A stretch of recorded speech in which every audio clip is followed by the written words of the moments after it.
Hi and hello, my dear computer aspirants. Once again, welcome back to Srikanth Sir Sri Sri YouTube channel and Srikanth Sir Sri Sri online classes. So, కొత్తగా ఎవరైతే ఈ video చూస్తున్నారో మీరు Shri Shri online classes యాప్ని download చేయాలి అనుకుంటే play స్టోర్లోకి వెళ్ళి SRW type చేయండి. ఈ లోగో కనిపిస్తుంది. మీరు యాప్ని డౌన్లోడ్ చేసుకోవచ్చు. ఈరోజు ఆ యాప్ ఎందుకు డౌన్లోడ్ చేసుకోమని చెప్తున్నాను అంటే ఈరోజు ఒక స్పెషల్ ఆఫర్స్ అనేవి యాప్లో ఇవ్వడం జరుగుతుంది. సో అది మిస్ కాకుండా చూసుకోండి. మళ్ళీ రేపు ఆఫర్ అనేది తీసేస్తాను. కాబట్టి ఈరోజు కొన్ని స్పెషల్ డిస్కౌంట్స్ స్పెషల్ ఆఫర్స్ అనేవి మన ఆన్లైన్ యాప్లో నడుస్తున్నాయి. సో అది అందరూ గమనించుకోండి. And we started a new program that is mission impossible operation ARM 1.0. ఇది అందరికీ తెలిసిందే, arithmetic reasoning maths doubts session. అయితే కొత్తగా ఎవరైతే సబ్స్క్రైబ్ చేసుకున్నారో వాళ్ళకి తెలియని విషయం ఏంటంటే మీరు నా WhatsApp number 8897969619. Once again I repeat 8897969619. మీ యొక్క డౌట్స్ని దానికి వాట్సాప్ పంపిస్తే వెంటనే రిప్లై రూపంలో మీకు సొల్యూషన్ పేపర్ మీద వస్తుంది. మరుసటి రోజున యూట్యూబ్లో డిస్కషన్ అప్లోడ్ అవుతుంది. సో ఎందుకు అలా అంటే కొంతమంది స్టూడెంట్స్కి ఆ క్వశ్చన్ ఎక్స్ప్లెనేషన్ చూస్తే అర్థం కాదండి. అందుకని చెప్పి నేను ఇలా డిజైన్ చేశాను. సో ఏవైతే ఇంపార్టెంట్ కష్టంగా అనిపిస్తాయో నేను చెప్తేనే మీరు అర్థం చేసుకోగలుగుతారో అలాంటి క్వశ్చన్స్ అన్నీ కూడా నేను యూట్యూబ్లో అప్లోడ్ చేస్తున్నాను. Okay, so main thing non maths స్టూడెంట్స్ని దృష్టిలో పెట్టుకొని వాళ్ళు చూస్తే అర్థం కాకపోవచ్చు కాబట్టి వింటే చాలా చాలా ఫాస్ట్గా అర్థం చేసుకోగలుగుతారు. అయితే నిన్న రెస్పాన్స్ ఇంకా చాలా చాలా బాగా వచ్చింది. చాలా డౌట్స్ వచ్చినాయి. అందులో ది బెస్ట్ డౌట్స్ కొన్ని తీసుకున్నాను నేను. So let us see here first question, time and work. ఈ క్వశ్చన్ ఇంతకు ముందు మీరు ఎక్కడా చూసుండరు. ఏ మరియు బి ప్రతి ఒక్కరూ ఒక పనిని 30 రోజుల్లో చేయగలరు. ఇద్దరు ఒకేసారి ఆ పనిని ఆగస్టు 15న మొదలు పెట్టారు. యాక్చువల్గా అక్కడ స్వతంత్ర దినోత్సవం అని ఇచ్చాడు, ఇండిపెండెన్స్ డే అని. నేను డేట్ ఇచ్చాను ఏకంగా. ఆగస్టు 15న మొదలు పెట్టారు. ఏ ప్రతి 4 రోజుల తర్వాత మరియు బి ప్రతి 5 రోజుల తర్వాత సెలవు తీసుకుంటారు. అయితే ఆ పని పూర్తయిన రోజున తారీఖు ఎంత? Very very interesting question. Alternate days మోడలే కానీ హై లెవెల్ ఇది. ఓకే, ఏమంటున్నాడు? A can do a work in 30 days and B also can do that work in 30 days. Same efficiency ఇద్దరు కూడా 30-30. అయితే both started the work on Independence Day August 15, but A takes leave after every 4 days and B takes leave after every 5 days. So finally they completed the work. On which date they completed the work? That is the question. Okay, మరి solution ఏంటి అంటే మనం తెలుసు కదా, time and వర్క్లో LCM కాన్సెప్ట్ని use చేస్తాం. Total work అనేది LCMగా తీసుకొని దాని నుంచి స్టెప్ బై స్టెప్ సాల్వ్ చేసుకుంటూ వెళ్తాం. సో ఇక్కడ కూడా మెథడ్ అదే, కానీ కొంచెం కేర్ఫుల్గా చేయాల్సి ఉంటుంది. So listen carefully here. A can do a work in 30 days and B also can do the same work in 30 days. Clear? ఇప్పుడు నేను ఏమంటానంటే let us assume that the total work ఏదైతే ఉందో ఆ టోటల్ వర్క్ అనేది మనం LCM of 30 and 30 30 కాసాగు ఎంతండి? 30. Okay, 30కి కాసాగు 30 యూనిట్లు. సో ఏ 30 రోజుల్లో 30 యూనిట్లు చేయగలడు, బి కూడా 30 రోజుల్లో 30 యూనిట్లు చేయగలడు. అంటే ఇక్కడ వర్క్ ఎఫిషియన్సీకి వస్తే A work efficiency 1 unit per day, 1 unit per day. And B work efficiency కూడా సేమ్ 1 యూనిట్ పర్ డే. అయితే ఇద్దరు కలిసి వర్క్ స్టార్ట్ చేశారంట. ఇద్దరు కలిసి వర్క్ స్టార్ట్ చేయడం జరిగింది. అయితే ఇక్కడ ఏం జరుగుతుంది అంటే మొత్తం పని అయ్యేంత వరకు ఇద్దరు కలిసి లేరు. ఒక్కొక్కరు ఒక్కొక్క టైంలో లీవ్ తీసుకోవడం జరుగుతుంది. ఏ రకంగా లీవ్ తీసుకుంటున్నారంటే ఏ అనేవాడు ప్రతి 4 రోజుల తర్వాత, బి అనేవాడు ప్రతి 5 రోజుల తర్వాత. సో ఇప్పుడు నేను చూడండి దీన్ని ఎలా అనాలిసిస్ చేస్తున్నాను అనేది. చూడండి 5 డేస్లో ఏ చేసిన వర్క్ ఎంత ఉంటుంది 5 డేస్లో అంటే first day 1 unit, second day 1 unit, third day 1 unit, fourth day 1 unit, fifth day leave. అంటే 5 డేస్లో ఒక రోజు లేడు అతను. అంటే 5 డేస్కి ఏ అనేవాడు కేవలం 4 యూనిట్సే చేయగలడు. క్లియర్? బి 6 డేస్ తీసుకుందాం, ఎందుకంటే అతను 5 రోజులు కష్టపడ్డాక 6వ రోజు లీవ్ పెడుతున్నాడు. సో 6 డేస్ బి చేసిన వర్క్ ఎంత? 5 యూనిట్స్. 5 యూనిట్స్. ఓకేనా? ఇదే ప్రకారంగా తీసుకుంటూ మరో 5 రోజులు కలిపితే మొత్తంగా టోటల్ 10 డేస్ తీసుకుందాం. టోటల్ 10 డేస్ ఏ ఫినిషెస్ 4 + 4 8 యూనిట్స్. డబుల్ కదా, 5 డేస్కి 4, 10 డేస్కి 8. అలాగే ఇక్కడ డబల్ తీసుకుందాం. 12 డేస్లో బి చేసిన వర్క్ ఎంత? టోటల్ 12 డేస్లో 10 యూనిట్స్. అలాగే ఇప్పుడు టోటల్ మొత్తంగా 18 రోజులు అనుకుందాం. 6, 12 ఇంకొక 6 రోజులు కలిపితే 18 రోజులు. ఈ 18 రోజుల్లో సైకిల్కి 5 యూనిట్లు చొప్పున 3 సైకిల్స్ 15 యూనిట్స్ చేస్తాడు. అక్కడ తాగండి, అది బి చేసినటువంటి పని 18 రోజుల్లో. ఇప్పుడు ఏ చేస్తున్న పని ఎలా ఉంది అంటే 10 డేస్కి 8 యూనిట్స్ చేశాడు. అలాగే నెక్స్ట్ ఇంకొక 5 డేస్ కలపండి, total 15 days. A can do total 4 3s are 12 units. ఓకేనా? మరి ఇక్కడ 18 డేస్ ఉంది కదా, ఇది 18 డేస్ అండి. ఓకే, 18 డేస్లో టోటల్ 18 డేస్లో బి చేసినటువంటి వర్క్ 15 యూనిట్స్. మరి ఇక్కడ 18 డేస్లో ఏ చేసిన వర్క్ ఎంత ఉందో ఒకసారి చెక్ చేయండి. అంటే ఇంకొక 3 డేస్లో, నెక్స్ట్ 3 డేస్లో ఏ అనేవాడు రోజుకు 1 యూనిట్ చొప్పున 3 యూనిట్స్ చేస్తాడు. అవునా? A work efficiency 1 unit per day, 3 యూనిట్స్కి 3 డేస్కి 3 యూనిట్స్. ఈ రెండు కలిపితే టోటల్ 18 డేస్లో ఏ చేసిన వర్క్ ఎంత ఉంది? టోటల్ 18 డేస్ ఏ కంప్లీటెడ్ 15 యూనిట్స్. సో మనం టార్గెట్ ఎంత ఇచ్చాం? ఏకి బికి కలిపి, ఏకి బికి కలిపి టోటల్ వర్క్ 30 యూనిట్స్ టార్గెట్ ఇచ్చాం. మరి 18 డేస్లో బి పని బి చేసుకున్నాడు, ఏ పని ఏ చేసుకున్నాడు. ఆ 18 డేస్లో 30 యూనిట్స్ పూర్తయింది కదండి. అంటే వారు ఆ పనిని పూర్తి చేయడానికి 18 రోజులు పడుతుంది. అవునా? అయితే ఇప్పుడు నాకు క్లారిటీ వచ్చింది. ఏంటి అంటే 18 రోజుల్లో వారు ఆ పనిని పూర్తి చేయబోతున్నారు. ఓకేనా? సో ఎప్పటి నుంచి? August 15th included. August 15th included. August 15th కూడా వర్క్ చేస్తున్నారు.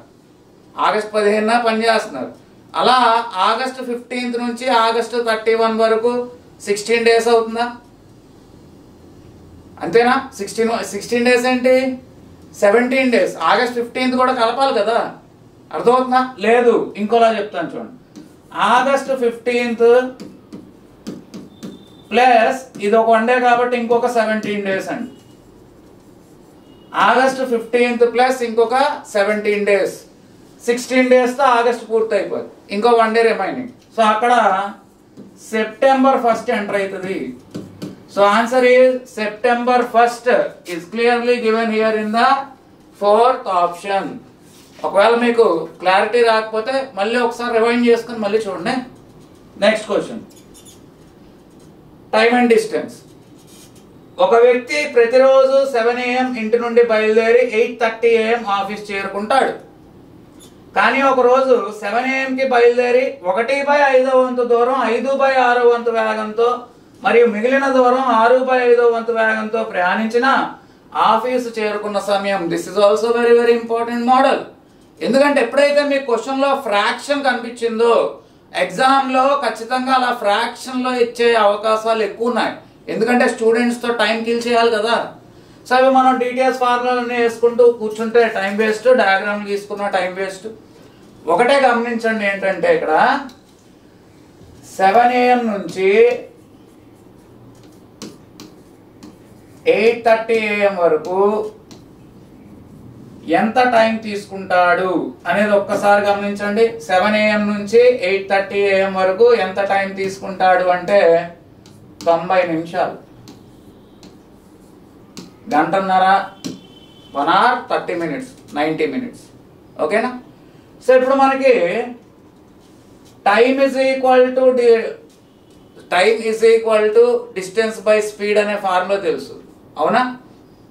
అలాగే distance is equal to time into speed అనే ఫార్ములా తెలుసు. Speed is equal to distance by time అనే ఫార్ములా తెలుసు. కానీ ముందు క్వశ్చన్ని కరెక్ట్గా అర్థం చేసుకోండి. Actual time period is 90 minutes. But he did what? He did 1/5 at the rate of 5/6 speed అన్నాడు. మరి అక్కడ మనం స్పీడ్ని ఏం చేయాలంటే ఇన్వర్స్ చేయాలి. Why? Because time and speed are inversely proportional. Time inversely proportional to speed. ఓకేనా? ఇప్పుడు ఫస్ట్ కేసు చూద్దాం. ఫస్ట్ కేసులో ఏం జరిగింది అనేది ఒకసారి చూస్తే అతను ఎంత దూరం ప్రయాణించాడు? 1/5 వంతు దూరం ప్రయాణించాడు. ఎంత వేగంతో ప్రయాణించాడు? 5/6 దాన్ని తిరగేయాలి. యాక్చువల్గా అది డినామినేటర్లో కదా వస్తుంది. టైం పీరియడ్ అన్నప్పుడు డిస్టెన్స్ బై స్పీడ్ కదా, అందుకని నేను ఏం చేశాను, దాన్ని తిరగేసాం. ఇంటూ టోటల్ టైం యాక్చువల్గా 90 minutes కదా, మొత్తం కాలం 90 నిమిషాలు. కానీ అతను ప్రయాణిస్తుంది ఏంటంటే కొంచెం వేగం కూడా తగ్గించడం పెంచడం చేస్తున్నాడు. అయితే ఇక్కడ వేగానికి విలోమం కాలం కాబట్టి మనం ఏం చేస్తాం, వేగాన్ని తిరగేసి రాసాం. ఇది సింప్లిఫై చేస్తారు. సింప్లిఫై చేస్తే 540/25 540/25 చేస్తే మీకు అప్రాక్సిమేట్లీ సమ్ 21.6 వస్తుంది. ఓకేనా? నెక్స్ట్ పాయింట్కి వస్తే సెకండ్ కేసులోకి వచ్చేస్తే కేసు నెంబర్ 2 అతను ఏం చేస్తున్నాడు, మిగిలిన దూరం అన్నాడు. రిమైనింగ్ డిస్టెన్స్ అండి, టోటల్ డిస్టెన్స్ కాదు, రిమైనింగ్ డిస్టెన్స్. మరి 1/5 పోను రిమైనింగ్ డిస్టెన్స్ ఎంత ఉంటుంది? 4/5 ఉంటుంది. ఇప్పుడు అతను ఎంత వేగంతో ప్రయాణిస్తున్నాడు? 6/5 వేగంతో ప్రయాణిస్తున్నాడు. ఇన్వర్స్ ఆఫ్ దట్ స్పీడ్ 5/6 గా రాసుకోవచ్చు. ఇంటూ టోటల్ టైమ్ 90 minutes, 90 నిమిషాలు. ఇక్కడ 5 and 5 gets cancel. 6 తో ఇది 15 times cancel. You get 60 minutes or 1 hour time. అయిపోయింది క్వశ్చన్. ఈ రెండు కలిపి ఫస్ట్ కేసులో 21 minutes, సెకండ్ కేసులో 1 hour minutes, అదే 1 hour time. 60 minutes అంటే 1 hour time. టోటల్గా అతనికి పట్టిన టోటల్ టైం పీరియడ్ ఎంత? Total time is equal to approximate రాస్తున్నానండి, ఎందుకంటే ఆప్షన్లో సెకండ్లు అనేది ఇవ్వలేదు, పాయింట్లో లేదు. So approximate time 1 hour 21 minutes. 1 hour 21 minutes. అయితే అతను ఎప్పుడు బయలుదేరాడు ఒకసారి చూడండి. ఇంటి వద్ద నుండి 7 గంటలకి బయలుదేరాడు. క్లియర్? 7 AM బయలుదేరాడు. మరి 7 AM బయలుదేరినప్పుడు అక్కడ నుంచి 1 hour 21 minutes కలిపితే 7 AM plus 1 hour 21 minutes you'll get 8 hours 21 minutes. So the answer is clearly given in the third option. So ఇందాక టైమ్ అండ్ వర్క్లో హై లెవెల్ క్వశ్చన్ చూసారు, ఇక్కడ టైమ్ అండ్ డిస్టెన్స్లో కూడా హై లెవెల్ క్వశ్చన్ చూసారు. So ఈరోజు maximum high level questions select చేశాను నేను. నెక్స్ట్, ఒక పరీక్షలో 90 ప్రశ్నలు ఉన్నాయి. ప్రతి సరైన సమాధానానికి +5 మార్క్స్ అంటే 5 మార్కులు ఇవ్వబడును. ప్రతి తప్పు సమాధానానికి 2 మార్కులు తీసివేయబడును అన్నాడు. నేను సింబాలిక్గా మైనస్ సైన్ పెట్టేశాను, -2 మార్క్స్. అన్ని ప్రశ్నలకు సమాధానం ఇచ్చిన విద్యార్థికి 387 మార్కులు వచ్చెను. అయినా ఎన్ని సమాధానాలు తప్పు, ఎన్ని సమాధానాలు తప్పు. 3 మెథడ్స్ ఉన్నాయి దీనికి. Allegation method, equation method, elimination method. 3 మెథడ్లు ఉన్నాయి. నేను 3 కావాలంటే డిస్కస్ చేస్తాను. మీరు అందులో ది బెస్ట్ ఏది ఉంటే అది తీసుకోండి. నేనైతే ఈ క్వశ్చన్కి ఈక్వేషనే బెస్ట్ అంట. యాక్చువల్గా అయితే ఈక్వేషన్ మెథడ్ లెందీ ఉంటుంది, కానీ ఇక్కడ ఈక్వేషన్ మెథడే ఈజీగా ఉంటుంది. సో ఫస్ట్ ఎలిమినేషన్ చూద్దాం. ఫస్ట్ ఆప్షన్ 9 తీసుకున్నానండి. ఎలిమినేషన్ ప్రకారం మనకి మొత్తం 90 క్వశ్చన్స్ ఉన్నాయి.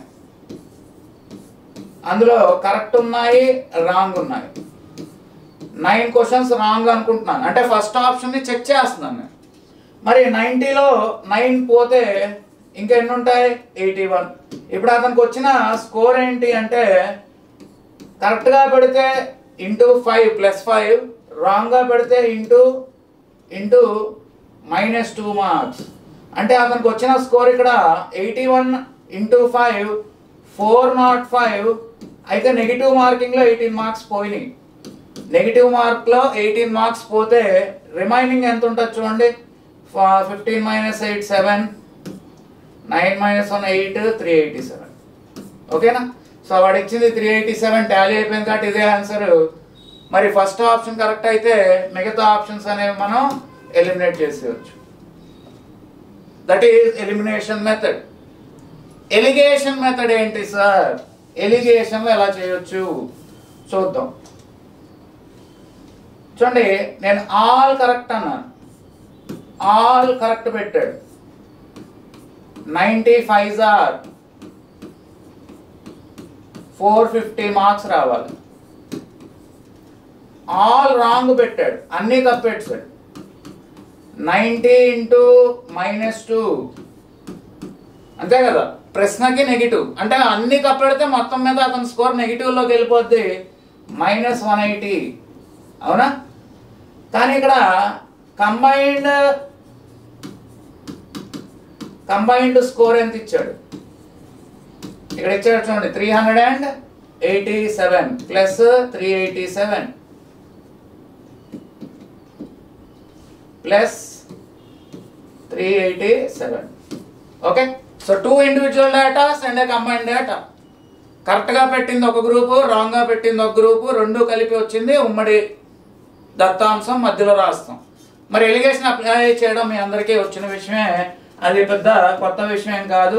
సో ఎలా అప్లై చేయాలనేది ఒకసారి చూపిస్తున్నాను చూడండి. కరెక్ట్గా పెడితే, అన్నీ కరెక్ట్గా పెడితే 450 స్కోర్ చేస్తాడు. అన్నీ రాంగ్గా పెడితే -180 స్కోర్ చేస్తాడు. ఓకేనా? అవి ఇవి కలిపి అతనికి వచ్చిన స్కోరు 387. ఓకేనా? ఇప్పుడు ఎలిగేషన్ అప్లై చేస్తున్నాడు. 450 - 387 ఎంత? ఒకసారి చెక్ చేయండి. 10 - 7 3 అండ్ 63. క్లియర్? అలాగే ఇక్కడ డిఫరెన్స్ తీసుకోండి. ఇక్కడ డిఫరెన్స్ తీసుకోమంటే చాలా మంది ఏం చేస్తున్నారంటే 387 - 180 చేస్తున్నారు. 387 - 180 చేసి 207 అలా రాస్తున్నారు. తప్పది. పెద్దది మైనస్ చిన్నది భేదం. భేదం అంటే ఏంటి? Bigger minus smaller. మరి ఇక్కడ బిగ్గర్ అనేది 387, స్మాలర్ అనేది -180. సో 387 -180. ఓకేనండి? 387 -180 అంటే అది ప్లస్ అయిపోతుంది. 387 + 180 అయిపోతుంది. -(−) కదా. సో చెక్ చేయండి ఎంత అవుతుంది ఇది. Units plus 7 16 1 carry 5 67. Okay, now cancellation లోకి వస్తే 63 9s. So I got the ratio 9:1. So మొత్తం ఎన్ని క్వశ్చన్స్? 90 క్వశ్చన్స్. ఈ 90 క్వశ్చన్స్ ని 9:1 రేషియోలో విడగొడతారు. ఓకేనా? 9 + 1 ఎన్ని పార్ట్స్? 10 పార్ట్స్. 10 పార్ట్స్ 90 క్వశ్చన్స్ అయితే 1 పార్ట్ ఏమవుతుంది? 9 క్వశ్చన్స్ వర్ రాంగ్. అతను తప్పుగా పెట్టిన సమాధానాల సంఖ్య 9. సో ఫస్ట్ మెథడ్ ఎలిమినేషన్ లో కూడా మనకి అదే వచ్చింది. ఓకేనా? నెక్స్ట్ ఈక్వేషన్ మెథడ్ అంటే ఏంటో చూపిస్తాను. Now let us see what is equation method. ఇదే సింపుల్ దీనికి. ఓకే, టోటల్ క్వశ్చన్స్ 90 అండి. వాడు ఏం అడిగాడో దాన్ని ఎక్స్గా తీసుకోవాలి. ఎప్పుడైనా కరెక్ట్గా కొన్ని పెట్టాడు, రాంగ్గా కొన్ని పెట్టాడు, అవునా? వాడు ఏం అడిగాడో దాన్ని మీరు ఎక్స్గా తీసుకోవాలి. రాంగ్గా పెట్టింది ఎక్స్ క్వశ్చన్స్ అండి. అప్పుడు కరెక్ట్గా పెట్టింది రిమైనింగ్ 90 మైనస్ ఎక్స్ క్వశ్చన్స్ అండి. Remaining 90 minus X. ఇప్పుడు మార్క్స్కి వచ్చేసరికి ఆ మార్క్స్ మీద ఒక ఈక్వేషన్ రాసేద్దాం. ఓకే, సో మార్క్స్ మీద ఈక్వేషన్ రాస్తున్నాను.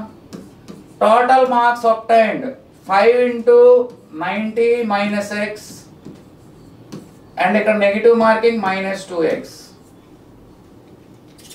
కరెక్ట్గా పెట్టిన క్వశ్చన్స్ 90 మైనస్ ఎక్స్, ప్రతిదానికి 5 మార్కులు ఇవ్వబడతాయి కాబట్టి ఇంటూ 5. రాంగ్గా పెట్టింది ఎక్స్, నెగిటివ్ మార్కింగ్ కాబట్టి 2 మార్క్స్ చెప్పున -2x. ఈ total score is equal to మనకి ఎంత ఇచ్చాడు? 387. Finished. Just solve this equation and find the value of X. So ఇది చిన్న లీనియర్ ఈక్వేషన్, సింగిల్ వేరియబుల్ ఎక్స్తో కాబట్టి ఇది ఈజీగా అనిపిస్తుంది అని చెప్తున్నాను. సో 3 మెథడ్స్ చెప్పాను, మీకు నచ్చిన మెథడ్ మీరు ఫాలో అవ్వచ్చు. ఓకేనా? సో ఏది ఇంట్రెస్టింగ్ ఉంటే అది ఫాలో అవ్వండి. 5 into 90 450 minus 5x minus 2x is equal to 387. Okay, 450 minus 387 ఎంత అవుతుంది ఒకసారి చెక్ చేయండి. ఇక్కడ 5x 2x ఇటు వచ్చేస్తే plus 7x. 7x is equal to 450 minus 387. 7x is equal to 63. 7x value 63. Therefore x is equal to 9. అయిపోయిందిగా question. x is equal to 9. So 3 మెథడ్స్లో ప్రతి మెథడ్లో కూడా ఆన్సర్ 9 కదా వచ్చింది. Okay, next question. Profit and loss just నిన్నటి వీడియోలో day 3లో దీనికంటే ఇంకా హై లెవెల్ క్వశ్చనే డిస్కస్ చేశాను. డే 3లోనో డే 2లోనో దీనికంటే హై లెవెల్ క్వశ్చన్ ఏంటంటే అమ్మేటప్పుడు వంచన చేస్తున్నాడు, కొనేటప్పుడు వంచన చేస్తున్నాడు. అవినీతి వ్యాపారస్తుడు model. A dishonest shopkeeper sells the goods at the cost price or with discount but uses false weight. Okay, ఎప్పుడైతే అతను ఫాల్స్ వెయిట్ యూజ్ చేస్తున్నాడో మనకు కొన్ని మార్పులు అనేవి జరుగుతాయి. మరి ఈ మెథడ్కి నేను ఏం చెప్పాను?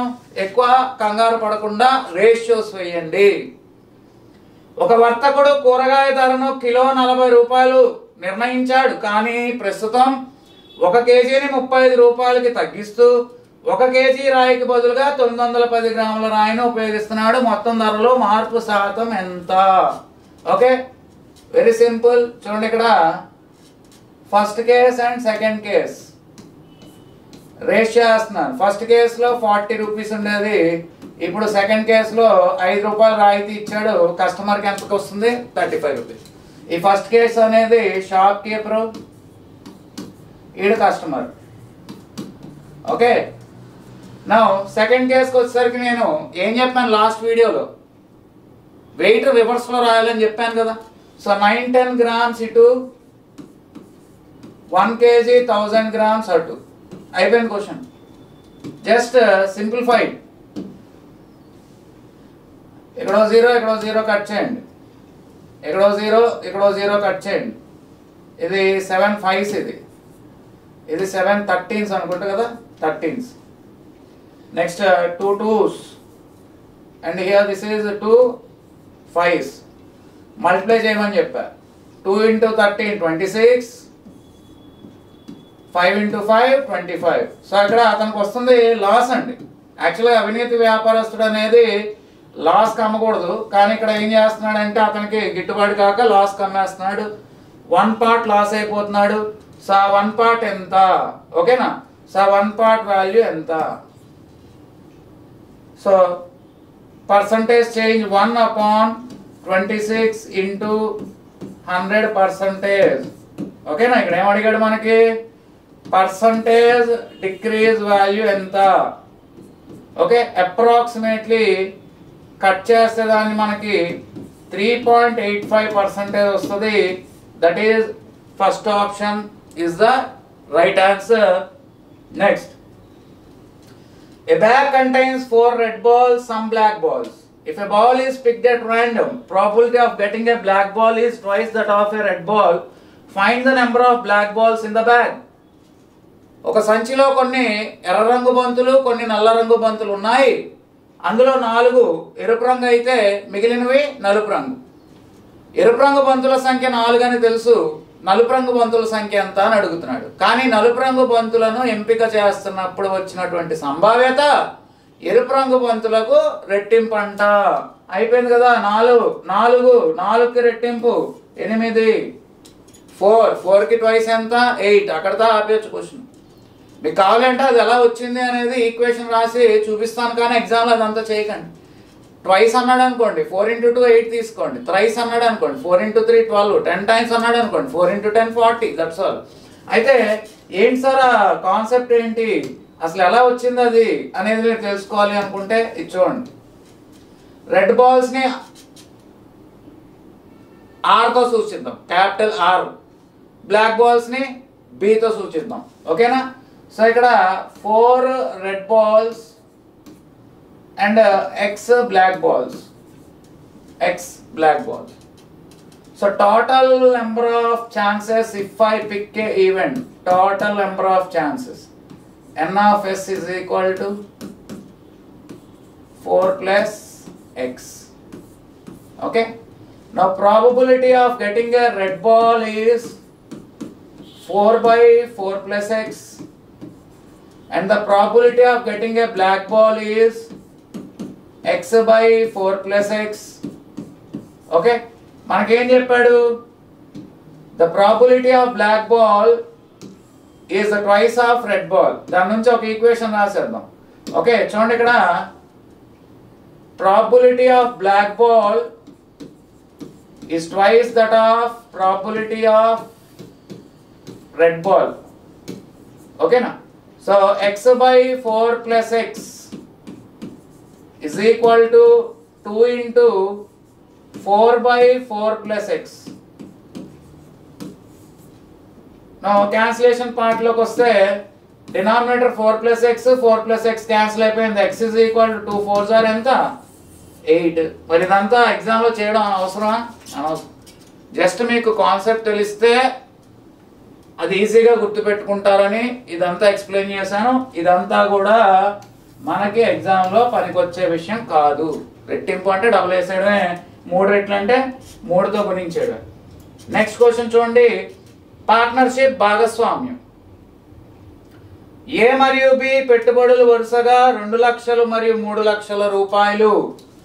ఏ and B invested in the ratio of 2 lakhs and 3 lakhs, 2:3.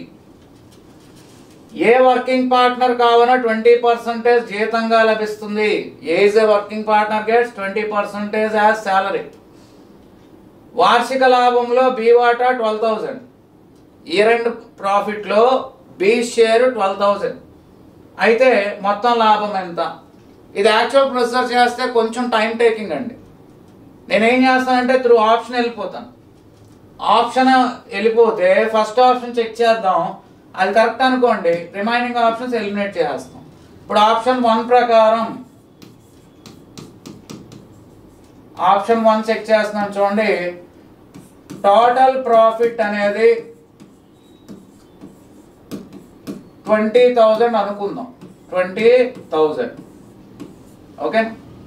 అందులో ఏకి ఇచ్చినటువంటి జీతం 20%.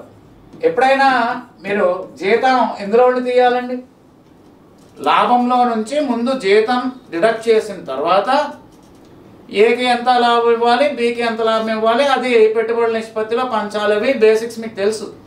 First you have to deduct the salary and then share the profits in the ratio of investment. కాబట్టి ఫస్ట్ అది డిడక్ట్ చేద్దాం. 20% అంటే నథింగ్ బట్ 10% 2,000, 20% 4,000, ఏమొచ్చింది 16,000. ఇప్పుడు ఇది వాళ్ళ యొక్క investments ratio 2:3లో పంచుతాం. 2:3. A gets 2 parts and B gets 3 parts. Okay na? Now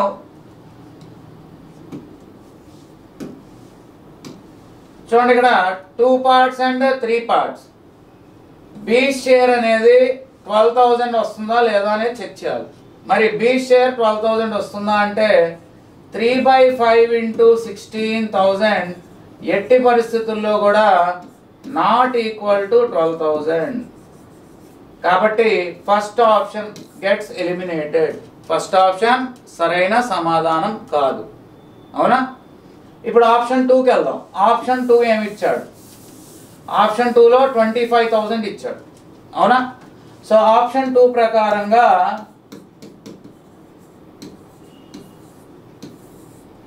total profit మొత్తం లాభం 25,000 రూపాయలు. 25,000 రూపాయలు. అక్కడ ఏ యొక్క జీతం 20%.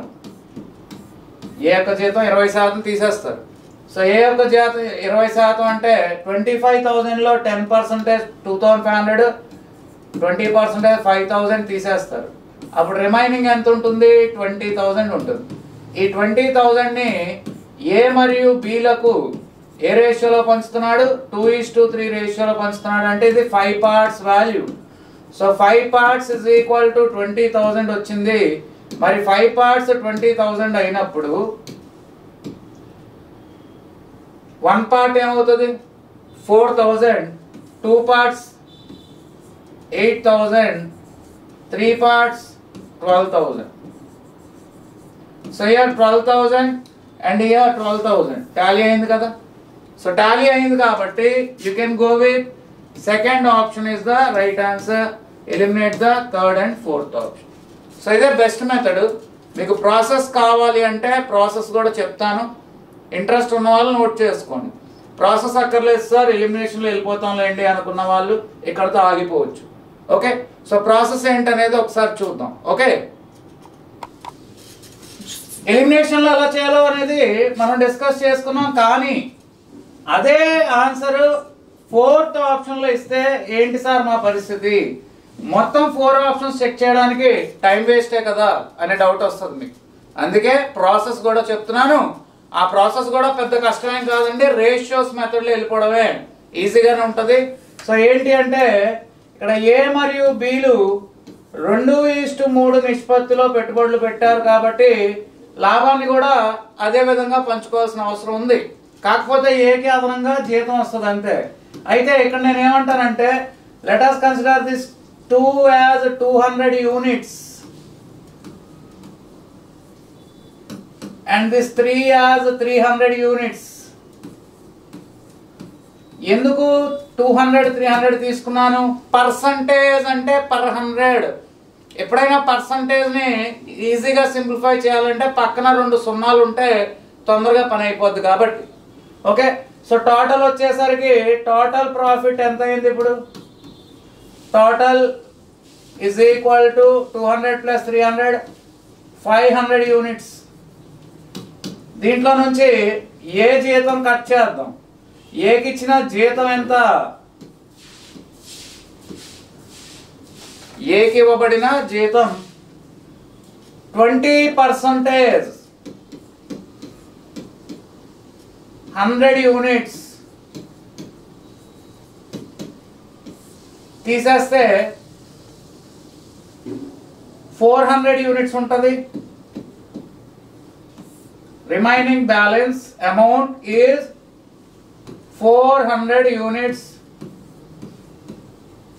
ఇప్పుడు ఈ రిమైనింగ్ ఏబీలకు ఏ రేషియోలో పంచుతాం? మళ్ళీ రిమైనింగ్ ఏబీలకు ఏ రేషియోలో పంచాలి? 2:3 రేషియోలో పంచాలి. సో 2:3 రేషియోలో పంచుతున్నప్పుడు 2 + 3 ఇది 5 parts. 5 parts 400, 1 part 80, 2 parts 160 units and 3 parts 240 units. నాకు బి యొక్క షేర్ తెలుసు కాబట్టి టోటల్ ఎంత కనుక్కోవాలి. అదేం చేస్తానో ఒకసారి చూడండి. Here it is very clear that the B share is 240 units. The 240 units is clearly given as 12,000 rupees. 12,000 రూపాయలు. అప్పుడు ఒక యూనిట్ విలువ ఎంత అవుతుంది? ఒక యూనిట్ విలువ 500 రూపాయలు. మరి నాకు కావాల్సింది మొత్తం లాభం 500 units. 500 units is equal to 25,000 rupees. So 25,000 rupees is clearly given in the second option. So ఇక్కడ చూడండి ఒకసారి 240 units అనేది ఎందుకు తీసుకున్నాను? B share 12,000 240 units కదా. వన్ పార్ట్ ఏమవుద్ది అంటే 240 5s are 50 ఇది. ఓకే 240 50s are మనకి ఇది వస్తుంది. అవునా? చూడండి ఇక్కడ 0 0 క్యాన్సిల్. 24 5s 120 పక్కన 0 50. 500 units ఎంత అవుతుంది? 500 into 50 25,000 is clearly given in the second option. So elimination అంటే వాల్యూస్ ఈజీగా ఉంటే ఎలిమినేషన్ చేయండి, లేదు అంటే ఈ ప్రాసెస్ ఫాలో అవ్వండి. మళ్ళీ ఇంకొకసారి ప్రాసెస్ రిపీట్ చేస్తున్నాను. నథింగ్ బట్ టోటల్ 200 + 300 500 తీసుకున్నాను. అందులో ఏకి ఇచ్చినటువంటి శాలరీ 20% 100 తీసేగా ఇంకా 400 రిమైనింగ్ ఉంటుంది. దాన్ని మళ్ళీ ఏబీలోకి పంచాలి. అలా పంచినప్పుడు ఏకి 160 బికి 240 యూనిట్స్ వచ్చింది. మరి అక్కడ 240 యూనిట్స్ వాల్యూ మనకి తెలుసు. 240 యూనిట్స్ వాల్యూ 12,000. అప్పుడు 1 part 50 నాకు కావాల్సింది 500 యూనిట్స్ వాల్యూ ఎంత. ఓకేనా? 1 part అన్నాం కదా, అక్కడ దాన్ని మనం 1 యూనిట్ అని కూడా చెప్పుకోవచ్చు. 1 part or 1 unit anything. Parts అనుకోవచ్చు, యూనిట్స్ అనుకోవచ్చు. నెక్స్ట్, ఇద్దరు వ్యక్తులు ఒక స్థానం వద్ద నిల్చొని తూర్పు ముఖంగా ఉన్నారు. Reasoning question from directions.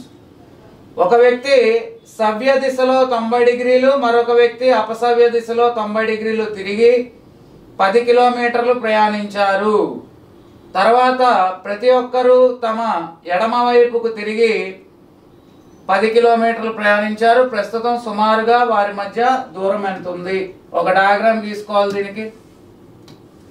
So 2 persons standing at the same point in the direction of east facing. అయితే ఒకడు క్లాక్ వైజ్ లో 90 డిగ్రీస్, ఇంకోటి యాంటీ క్లాక్ వైజ్ లో 90 డిగ్రీస్ తిరిగి 10 కిలోమీటర్స్ ట్రావెల్ చేసిన తర్వాత they turn to their left. ఒకడు left కి తిరిగాడు, ఇంకోడు లెఫ్ట్ కి తిరిగాడు. మళ్ళీ 10 కిలోమీటర్స్ ట్రావెల్ చేశారు. చివరికి వాళ్ళ మధ్య డిస్టెన్స్ ఎంత అనేది క్వశ్చన్. ఓకే చూడండి, ఇక్కడ ఈస్ట్ డైరెక్షన్ లో ఏ అనేవాడు ఇక్కడే ఉన్నాడు స్టార్టింగ్, బి అనేవాడు కూడా ఇక్కడే ఉన్నాడు. ఓకే, నౌ ఏ అనేవాడు 90 డిగ్రీస్ క్లాక్ వైజ్ తిరిగాడు అమ్మ. ఏ అనేవాడు 90 degrees clock wise. Clock wise అంటే సవ్య దిశ ఇటు. కాబట్టి ఏ అనేవాడు 90 డిగ్రీస్ క్లాక్ వైజ్ తిరిగి 10 కిలోమీటర్స్ ట్రావెల్ చేశాడు. బి అనేవాడు 90 డిగ్రీస్ యాంటీ క్లాక్ వైజ్ తిరిగాడు. ఓకే, సో ఇది ఏ అండి. A travel 10 kilometres in the south. ఇది బి అనేవాడు అటు యాంటీ క్లాక్ వైజ్ అపసవ్య దిశలో పైకి బి అనేవాడు 10 కిలోమీటర్స్ ట్రావెల్ చేశాడు. ఇది బి. తర్వాత B turn to his left. ఇది రైట్ అవుతుంది బికి అది రైట్ అవుతుంది. B turn to his left అంటే ఇటు వచ్చాడు బి అనేవాడు. ఇప్పుడు ఇక్కడ ఉన్నాడు బి. ఎంత? 10 కిలోమీటర్స్. ఓకేనా? ఏ అనేవాడు కింద నుంచి లెఫ్ట్ ఇటు కదా వెళ్తుంది. కాబట్టి ఏ అనేవాడు ఇటు వచ్చాడు. ఎంత? 10 కిలోమీటర్స్. అయిపోయింది క్వశ్చన్. నా what is the distance finally in between A and B? ఇప్పుడు బికి ఏకి మధ్య దూరం ఎంత? Okay, you can observe isosceles right angled triangle. సమద్విబాహు లంబకోణ త్రిభుజంలో 10 ఉంటే ఇది 10√2 అవుతుంది. ఇక్కడ కూడా 10 ఉంటే ఇక్కడ నుంచి ఇక్కడికి ఇది 10√2 అవుతుంది. That is the property in geometry. A ఉంటే a√2. సో 10 ఉంటే 10√2. మరి √2 వాల్యూ అప్రాక్సిమేట్లీ ఎంత అండి? √2 వాల్యూ 1.414 approximately as 1.4. సో ఇక్కడ 10√2 ని నేను 10 into 1.4 14 కిలోమీటర్స్, ఇక్కడ 10√2 ని 10 into 1.4 14 kilometres. So finally the answer is 14 plus 14 is equal to 28 kilometers. That is clearly given in the first option. చాలా చాలా సింపుల్ టాపిక్ ఇది, డైరెక్షన్స్ అనేది డయాగ్రామ్ తీసుకోవడం వస్తే చాలు. ఓకేనా? నెక్స్ట్, కొంత సొమ్ముపై కొంత వడ్డీ రేటున 2 సంవత్సరాలకు చక్రవడ్డీ 550 రూపాయలు, అదే సొమ్ముపై అదే వడ్డీ రేటున 4 సంవత్సరాలకు బారు వడ్డీ 1000 రూపాయలు అయినా వడ్డీ రేటు ఎంత? Simple interest and compound interest comparison questions, very very important models ఇవి. అయితే అందులో ఇది ఈజీ క్వశ్చన్, నెక్స్ట్ క్వశ్చన్ కొంచెం కష్టం ఉంటుంది. ఇది ఫస్ట్ ఈజీ క్వశ్చన్ డిస్కస్ చేస్తున్నాం. ఏంటంటే, on a certain sum for 2 years at some rate of interest, compound interest 550 అంట. Same sum for 4 years simple interest is 1000 rupees అంట. మరి 4 years 1000 రూపీస్ ఉంది. ఏంటది? Simple interest. దీన్ని మనం 4 సమాన భాగాలుగా విభజించవచ్చు. Why? Because every year simple interest is same. ప్రతి సంవత్సరం బారు వడ్డీ సమానంగా ఉంటుంది. కాబట్టి నేను సింపుల్ ఇంట్రెస్ట్ని ఎలా చేస్తున్నాను చూడండి. బై 4 చేసి 250 ప్లస్ 250 ప్లస్ 250 ప్లస్ 250. ఓకేనా? మరి కాంపౌండ్ ఇంట్రెస్ట్ విషయానికి వస్తే, కాంపౌండ్ ఇంట్రెస్ట్ అనేది ఫస్ట్ ఇయర్ 250, సెకండ్ ఇయర్ 250 కంటే పెరుగుతుంది, 250 కంటే పెరుగుతుంది. మరి 2 years కాంపౌండ్ ఇంట్రెస్ట్ మనకి 550 చెప్పాడు. 250 ప్లస్ 250 500 అయిపోయింది. ఎక్స్ట్రా 50 రూపీస్ పడుతుంది. ఓవరాల్ గా కలిపి మనకి ఇది 550 రూపీస్. ఓకే, క్లారిటీ వచ్చింది కదండి. Now what is the rate of interest? The rate of interest is interest on interest. వడ్డీ మీద వడ్డీ ఎంత పడింది? 250 రూపాయల మీద 50 రూపాయలు వడ్డీ పడింది. ఆ 50 రూపాయలు 250 మీద ఎంత percentage? So what is that rate of interest? 50 is what percentage of 250? Simple క్వశ్చనే కదా. దీనికి ఫార్ములా వేయకండి. ఫార్ములా వేస్తే చాలా పెద్ద క్వశ్చన్లో అనిపిస్తుంది. ఏం లేదు, బారు వడ్డీ సమానంగా ఉండాలి, సమానం చేసాం. చక్రవడ్డీ పెరుగుతూ ఉంటుంది. ఫస్ట్ ఇయర్ ఎంత ఉంది? 250 as it is as simple interest. మళ్ళీ 250 కాకుండా పెరిగింది. 550 అవ్వాలంటే 500కి 50 కలపాలి కాబట్టి 50 కలిపాను. ఈ 50 అనేది ఫస్ట్ ఇయర్ 250లో ఎంత శాతం? Answer 20% is clearly given in the first option. Now coming to the next high level question. చూడండి క్వశ్చన్. కొంత సొమ్ముపై 3 సంవత్సరాల చక్రవడ్డీ 2 సంవత్సరాల బారు వడ్డీ మధ్య భేదం 139 రూపాయలు. వార్షిక వడ్డీ రేటు 22.22% అయినా అసలు సొమ్ము ఎంత? సో దీన్ని ఫార్ములాస్తో చేస్తే ఎంత లెందీ అవుతుంది, కష్టం అవుతుంది. కాబట్టి రేషియోస్లో చేయాలి. మోస్ట్ ద స్టూడెంట్స్ ఈ 2.22 చూడగానే క్వశ్చన్ వదిలిపెట్టేస్తారు, అవసరం లేదండి. మీకు ఏం తెలుసు అంటే 11.11% is equal to 1/9 అని మీకు తెలిసింది, అవునా? మరి 22.22% అనేది ఏమవుతుంది? 2/9 అవుతుంది. So this 22.22% rate of interest can be taken as 2/9. So rate of interest is 2/9 in the form of fractions. ఇది not in percentage. 22.22% అది, ఇది ఫ్రాక్షన్ రేషియో. ఇప్పుడు నేను చక్రవడ్డీల్లో రేషియోస్ మెథడ్ ఆల్రెడీ డిస్కస్ చేసినట్టున్నా, లేదు అంటే ఇప్పుడు ఒకసారి వినండి. ఈ 9 అనే దాని మీద 2 వడ్డీ పడితే రేషియో 9:11. అలా 3 years కాంపౌండ్ ఇంట్రెస్ట్ కావాలి కాబట్టి 3 times రాయాలి. 9:11. అలాగే 9:11 ఈ మూడు మల్టిప్లై చేసేయాలి. ఈ మూడు మల్టిప్లై చేస్తే మీకు 729:1331 వస్తుంది. ఓకేనా?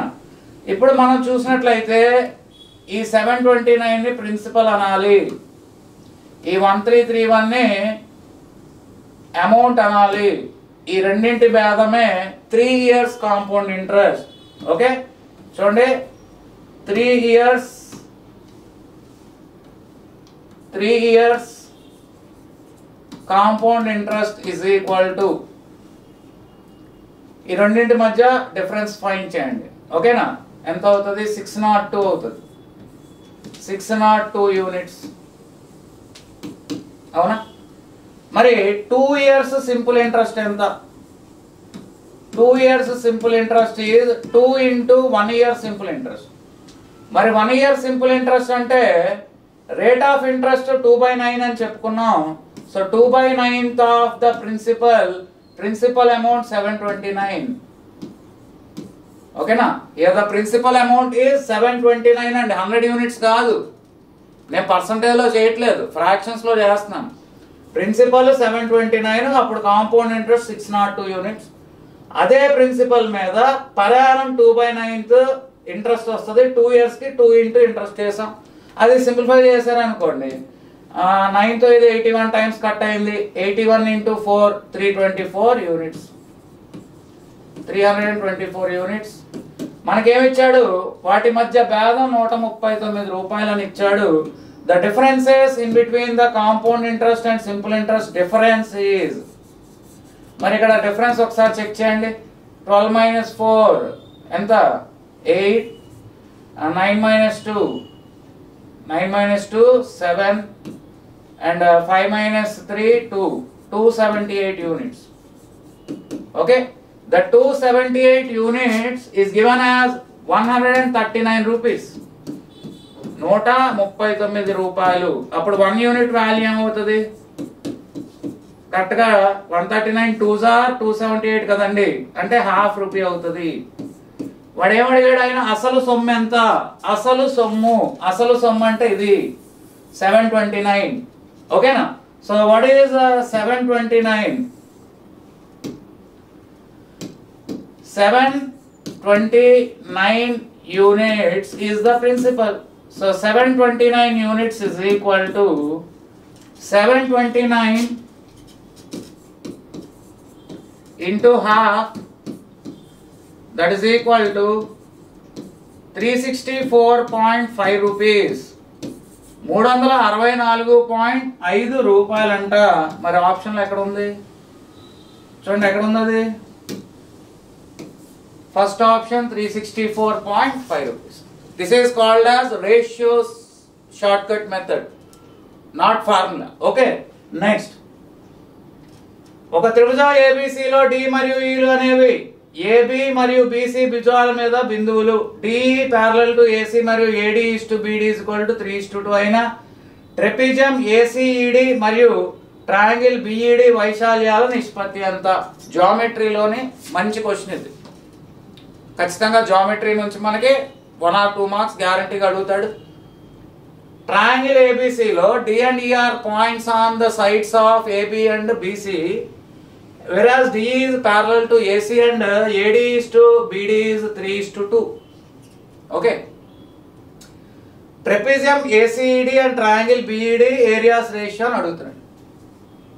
నాన్ మ్యాథ్స్ విద్యార్థులారా, మీకోసం అద్భుతమైన షార్ట్ కట్ చెప్తాను, వినండి. ఏం లేదు, ఏరియా అన్నప్పుడు స్క్వేర్ రావాలి. అవునా? ఏరియా అన్నప్పుడు స్క్వేర్ రావాలి. అండ్ ట్రెపీజియం పెద్దదా త్రిభుజం పెద్దదా అంటే మీరు దేనికోటే వేస్తారు. ట్రెపీజియం పెద్దది, సమలంబ చతుర్భుజం త్రిభుజం కంటే పెద్దది, త్రిభుజం దానికంటే చిన్నది. అవునా? మన ఆర్డర్లో ట్రెపీజియం త్రిభుజం, ట్రెపీజియం అండ్ ట్రయాంగిల్ అంటే ఖచ్చితంగా ఆప్షన్లో పెద్ద ఈస్టు చిన్నగా, పెద్ద విలువ ఈస్టు చిన్న విలువ. మరి పెద్ద విలువ ఈస్టు చిన్న విలువ అన్నాను కాబట్టి ఇది రాంగ్ అవుతుంది, ఇది రాంగ్ అవుతుంది. పెద్ద ఈస్టు చిన్న, పెద్ద ఈస్టు చిన్న రావాలి. అవునా? అండ్ ఏరియా అన్నప్పుడు సంపూర్ణ వర్గం అవ్వాలి. 4 2 స్క్వేర్, 4 కూడా 2 స్క్వేర్. సార్ మరి ఇక్కడ 15 21 స్క్వేర్లు కాదు కదా, అవి ట్రెపీజియంవి స్క్వేర్లు అవ్వవు. కలపండి, కలిపితే స్క్వేర్ అవ్వాలి. 15 ప్లస్ 4 19 స్క్వేరా కాదే. 21 plus 4 25 5 square. So answer is third option. అయిపోయింది లెక్క. డయాగ్రామ్లో గీయాల్సిన పని లేదు. చిన్న లాజిక్. పర్ఫెక్ట్ స్క్వేర్స్ ఎక్కడ ఉన్నాయి, ఆర్డర్ ఏంటి, ఆర్డర్ చిన్న ఈస్ టు పెద్ద, పెద్ద ఈస్ టు చిన్న అనేది చూసుకుంటే big is to small. So ఆ రెండు ఎలిమినేట్ చేస్తాను. ఈ రెండు ఉన్నాయి. మరి బిగ్ ఈస్ టు స్మాల్లో స్మాల్ అనేది పర్ఫెక్ట్ స్క్వేరే. 4 4 2 స్క్వేర్ 2 స్క్వేర్. మరి బిగ్ అనేది స్క్వేర్ కాదు, కానీ sum of the number should be a square condition ఇక్కడ. So sum of the number 15 plus 4 19 eliminated. 21 plus 4 25 perfect square. The answer is third option. So ఇప్పుడు pure maths వాళ్ళని satisfy చేయాలి కదా, ఎందుకంటే డిఎస్సి ఎస్జిటి గాటికి ప్రిపేర్ అవుతున్న students ఇలాంటి క్వశ్చన్స్ని procedure ప్రకారం చేయడానికి ఇష్టపడతారు. వాళ్ళ కోసం ఒక్కసారి ప్రొసీజర్ కూడా చేసి చూపిస్తాను. ABC is a triangle. అందులో డి అనేది ఏబి మీద బిందువు, ఈ అనేది బిసి మీద బిందువు. ఈ రెండు కలిపితే DE is parallel to AC. DE మరియు ఏసీలు సమాంతరంగా ఉన్నాయి. And AD is to BD. AD 2 units, BD 3 units. అవునా? ఇప్పుడు మీరు గమనించినట్లయితే ఇక్కడ AD is to BD 3 is to 2 అండి. Okay, 3 is to 2. ఫైన్. ఇప్పుడు గమనించినట్లయితే ఇది మొత్తం కలిపితే ఎన్ని పార్ట్స్ అవుద్ది? 5 పార్ట్స్. ఓకేనా? నౌ సీ హియర్,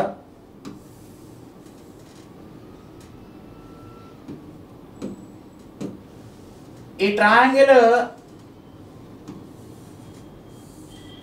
బిఈడి ఏదైతే ఉందో, ట్రయాంగిల్ బిఈడి ఏదైతే ఉందో అది ట్రయాంగిల్ ఏబిసికి సిమిలర్ అన్నమాట.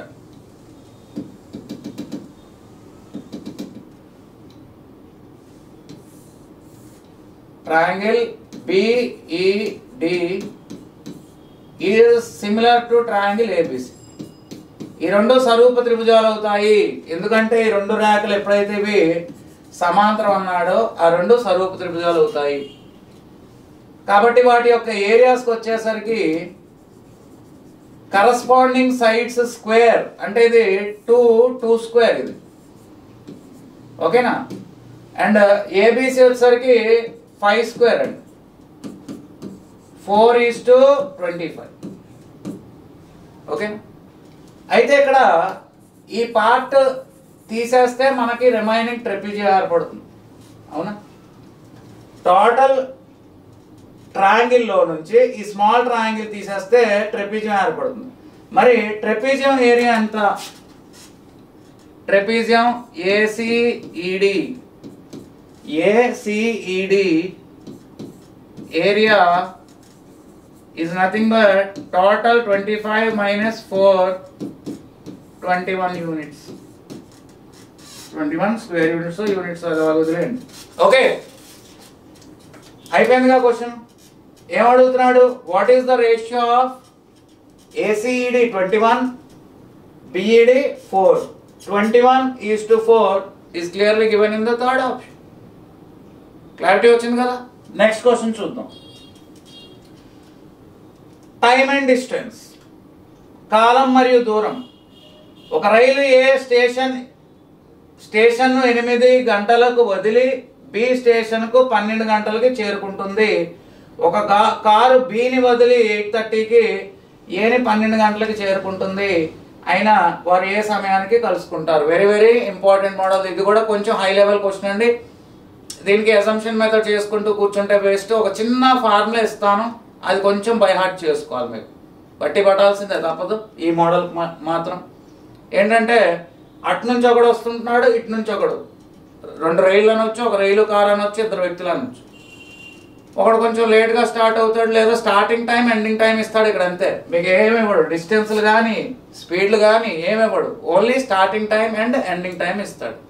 ఓకేనా?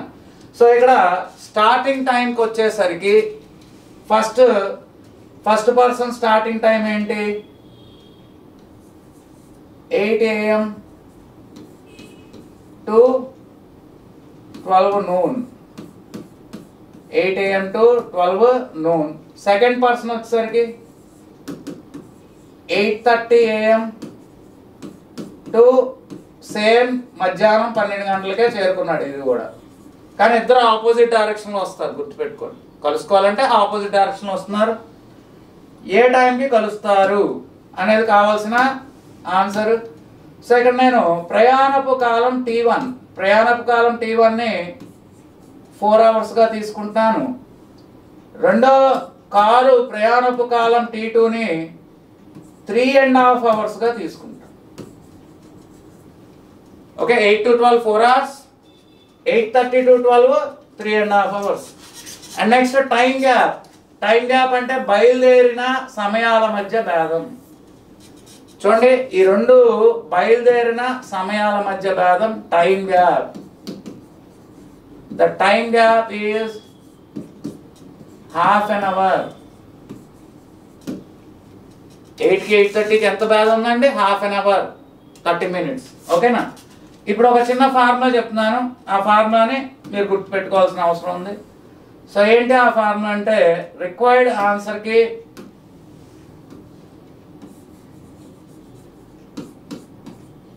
T1 minus time gap.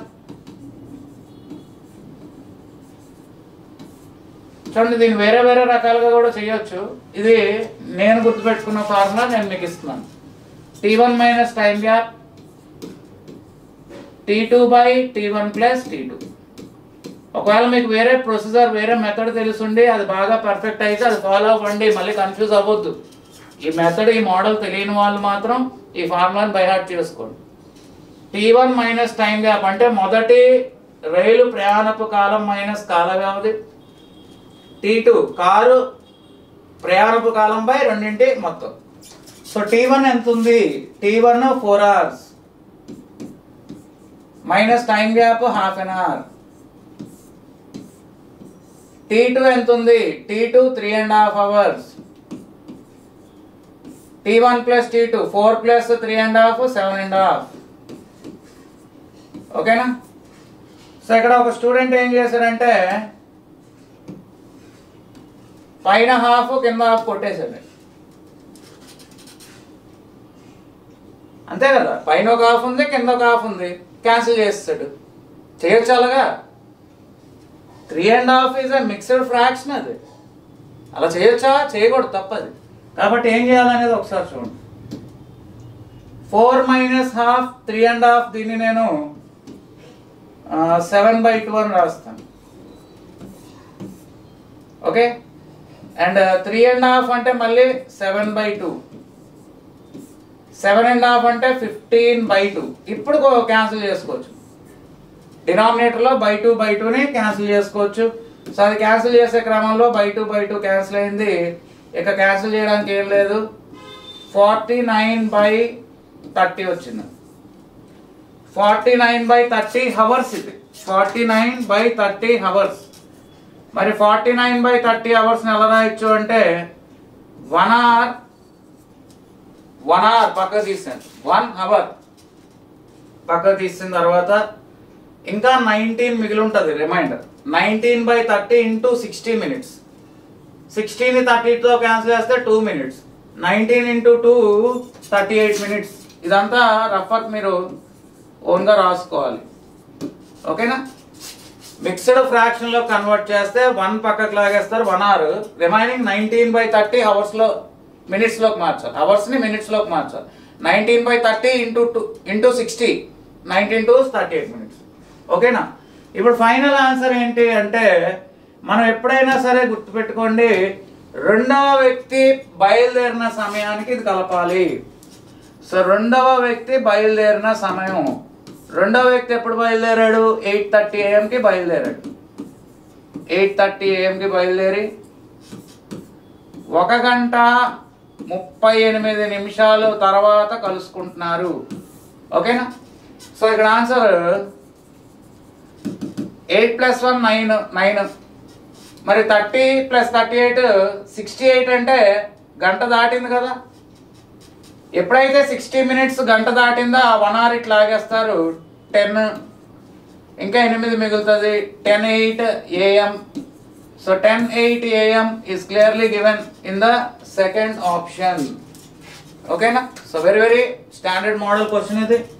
Next, ఏ మరియు బి మధ్య దూరం 660 కిలోమీటర్లు. ఇద్దరు వ్యక్తులు ఒకేసారి ఏ నుండి బికి వరుసగా 70 మరియు 98 కిలోమీటర్ల వేగాలతో బయలుదేరాను. వేగవంతమైన వ్యక్తి ముందుగా బిని చేరుకొని వెంటనే వెనుతిరిగి సి వద్ద రెండో వ్యక్తిని కలుసుకున్నాడు. అయినా బి మరియు సి మధ్య దూరం ఎంత? సో నెక్స్ట్ క్వశ్చన్ కూడా సేమ్ మోడల్ ఉంది. నేను ఇది ఎక్స్ప్లెయిన్ చేస్తాను, అది మీరు ట్రై చేద్దురుగా. ఏంటంటే A and B are at a distance of 660 kilometers. A కి బి కి మధ్య దూరం 660 కిలోమీటర్లు. ఒకడు స్లోగా 70 km/h వేగంతో వెళ్తున్నాడు. ఓకే, ఒక వ్యక్తి స్లోగా వెళ్తున్నాడు అండి. ఎంత? 70 km/h. వీడు దారిలో ఉంటుండగానే సి దగ్గర ఇంకొక వ్యక్తి కలుస్తున్నాడు బిని. అదే మొదటి వ్యక్తిని ఇంకో వ్యక్తి కలుస్తున్నాడు. సో అతను ఏ రకంగా ప్రయాణిస్తున్నాడు అంటే ఎక్కువ వేగంతో ప్రయాణిస్తున్నాడు. ఇంకో వ్యక్తి చూడండి ఇలా వెళ్ళి వెంటనే వెనుదిరిగి ఇలా వచ్చాడు ఇక్కడికి. అతని యొక్క వేగం ఎంత ఇచ్చాడంటే 98 km/h. ఓకేనా? సో ఇక్కడ ఇతను స్లోగా వెళ్తున్న వాడు ఇంతవరకే ప్రయాణించాడు. వేగంగా ప్రయాణిస్తున్న వ్యక్తి బికి వెళ్ళి వెంటనే వెనుతిరిగి దారిలో సి వద్ద మొదటి వ్యక్తిని కలిశాడు. అది కాన్సెప్ట్. మరి ఇద్దరూ కలిసి ప్రయాణించిన మొత్తం దూరం ఎంత? The total distance covered by both the persons, first person and second person is. మీరు గమనించండి, ఇతను ఫుల్గా వెళ్ళలేదు, కొంత భాగం వదిలేశాడు. కానీ ఆ వదిలేసిన కొంత భాగాన్ని మొదటి వ్యక్తి వచ్చి కవర్ చేస్తాడు, అదే రెండో వ్యక్తి వచ్చి కవర్ చేశాడు. ఇతను ఫుల్గా వచ్చాడు, అతను వదిలేసింది కవర్ చేశాడు, ఇతను కొంత భాగం వచ్చాడు. సో ఓవరాల్గా చూస్తే ఇదంతా డబల్ అయినట్టేగా. So what is the total distance covered అంటే 2 × 660 kilometers, that is nothing but 1320 kilometers. ఓకేనా? 1320 kilometers. Now the speeds ratio is nothing but the distances ratio.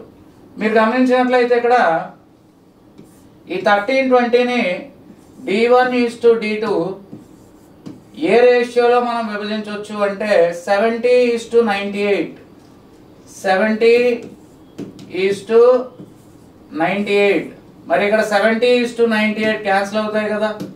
So cancel చేయండి. దేంతో క్యాన్సిల్ చేస్తారు? 14 5s are.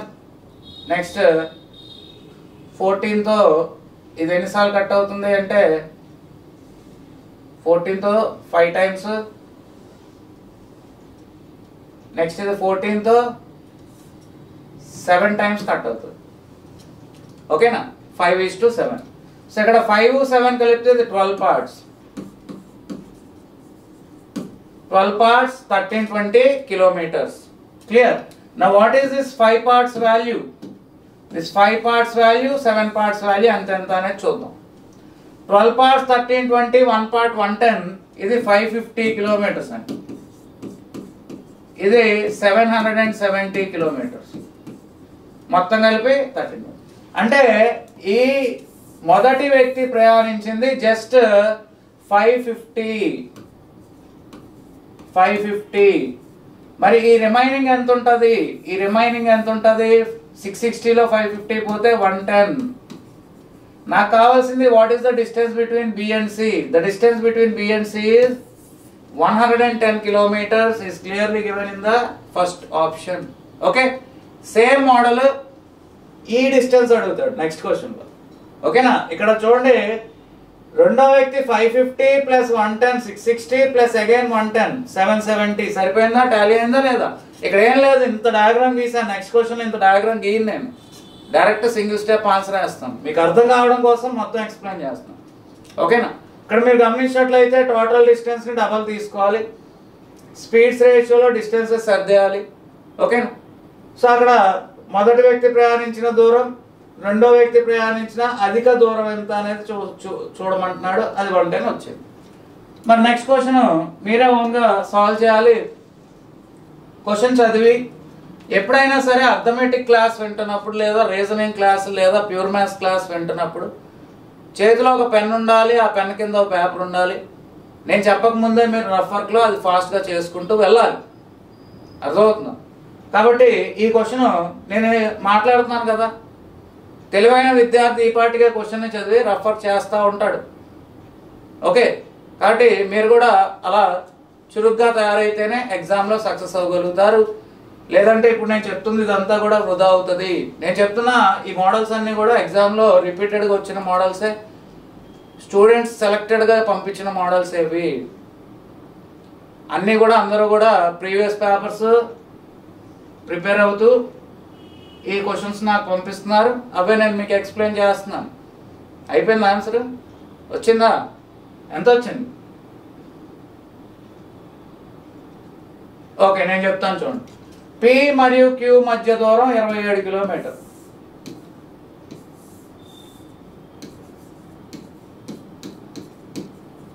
ఓకేనా? వెంటనే మనం టోటల్ డిస్టెన్స్ 2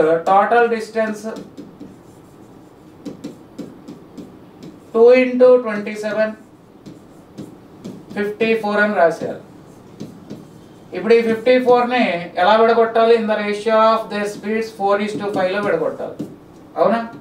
మరి ఇక్కడ 4 + 5 9 parts, 9 parts 54, 1 part 6, 4 parts 24 kilometres. ఇది 30 కిలోమీటర్స్. ఓకేనా? ఇది P, ఇది Q, ఇక్కడ మధ్యలో R. ఈ డిస్టెన్స్ అడుగుతున్నాడు. ఈ డిస్టెన్స్ అంటే ఇదే కదా. So 24 kilometers is the required answer. The 24 kilometers is clearly given in the fourth option. Clear? Next. Police దొంగ. A police chasing a thief model తెలుసు కదా, సేమ్ మోడల్ ఇది కూడా.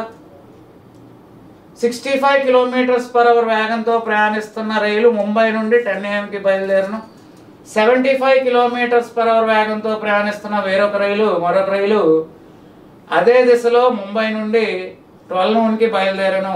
ఆ రెండు ముంబై నుండి ఎంత దూరంలో కలుస్తాయి? First train started at 65 km/h at 10 AM. Second train started at 12 noon, అంటే 2 hours గ్యాప్. మరి ఈ 2 hours లో ఎంత ముందుకు వెళ్ళిపోద్ది ఫస్ట్ ట్రైన్ డిస్టెన్స్?